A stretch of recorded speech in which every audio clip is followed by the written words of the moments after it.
Pride and Prejudice by Jane Austen. Recording by Elizabeth Bennet. Chapter 14.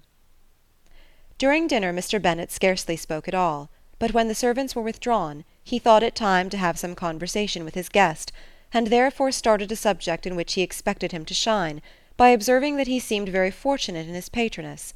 Lady Catherine de Bourgh's attention to his wishes, and consideration for his comfort, appeared very remarkable. Mr. Bennet could not have chosen better. Mr. Collins was eloquent in her praise. The subject elevated him to more than usual solemnity of manner, and with a most important aspect he protested that he had never in his life witnessed such behaviour in a person of rank, such affability and condescension, as he had himself experienced from Lady Catherine. She had been graciously pleased to approve of both of the discourses which he had already had the honour of preaching before her. She had also asked him twice to dine at Rosings, and had sent for him only the Saturday before to make up her pool of quadrille in the evening. Lady Catherine was reckoned proud by many people he knew, but he had never seen anything but affability in her. She had always spoken to him as she would to any other gentleman. She made not the smallest objection to his joining in the society of the neighbourhood, nor to his leaving the parish occasionally for a week or two to visit his relations.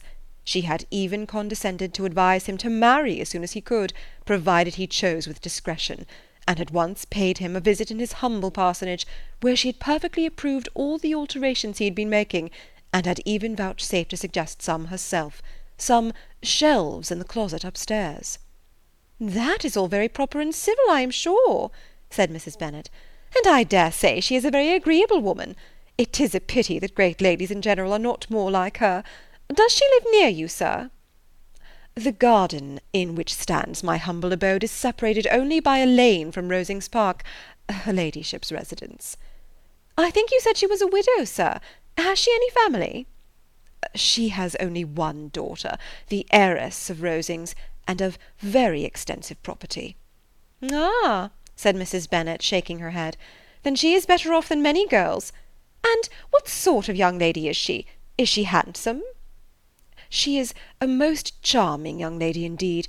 Lady Catherine herself says that, in point of true beauty, Miss de Bourgh is far superior to the handsomest of her sex, because there is that in her features which marks the young lady of distinguished birth.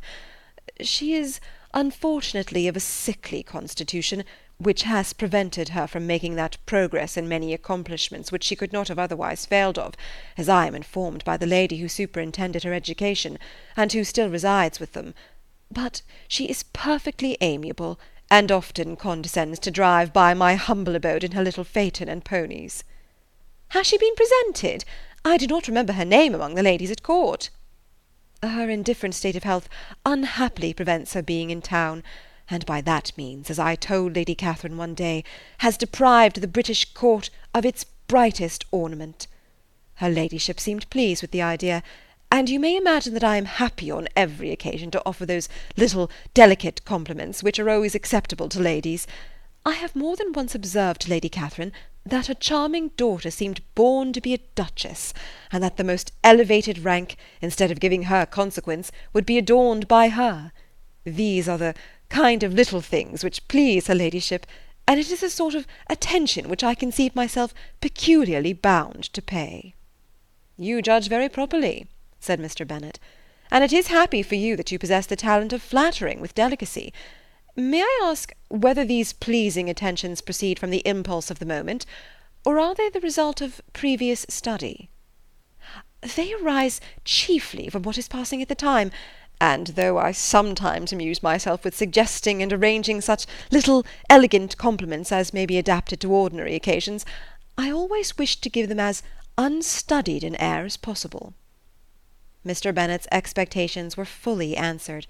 His cousin was as absurd as he had hoped, and he listened to him with the keenest enjoyment, maintaining at the same time the most resolute composure of countenance, and, except in an occasional glance at Elizabeth, requiring no partner in his pleasure.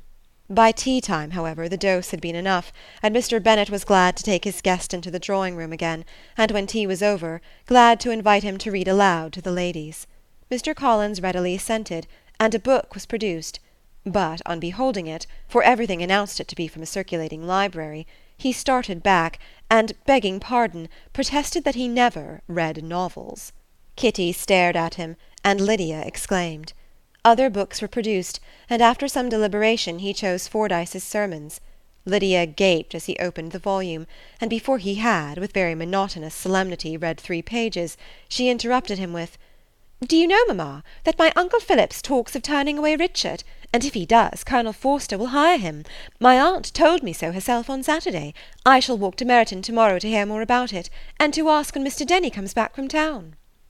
Lydia was bid by her 2 eldest sisters to hold her tongue, but Mr. Collins, much offended, laid aside his book, and said, "I have often observed how little young ladies are interested by books of a serious stamp, though written solely for their benefit. It amazes me, I confess, for certainly there can be nothing so advantageous to them as instruction. But I will no longer importune my young cousin." Then, turning to Mr. Bennet, he offered himself as his antagonist at backgammon. Mr. Bennet accepted the challenge, observing that he acted very wisely in leaving the girls to their own trifling amusements. Mrs. Bennet and her daughters apologized most civilly for Lydia's interruption, and promised that it should not occur again, if he would resume his book. But Mr. Collins, after assuring them that he bore his young cousin no ill will, and should never resent her behaviour as any affront, seated himself at another table with Mr. Bennet, and prepared for backgammon. Chapter 14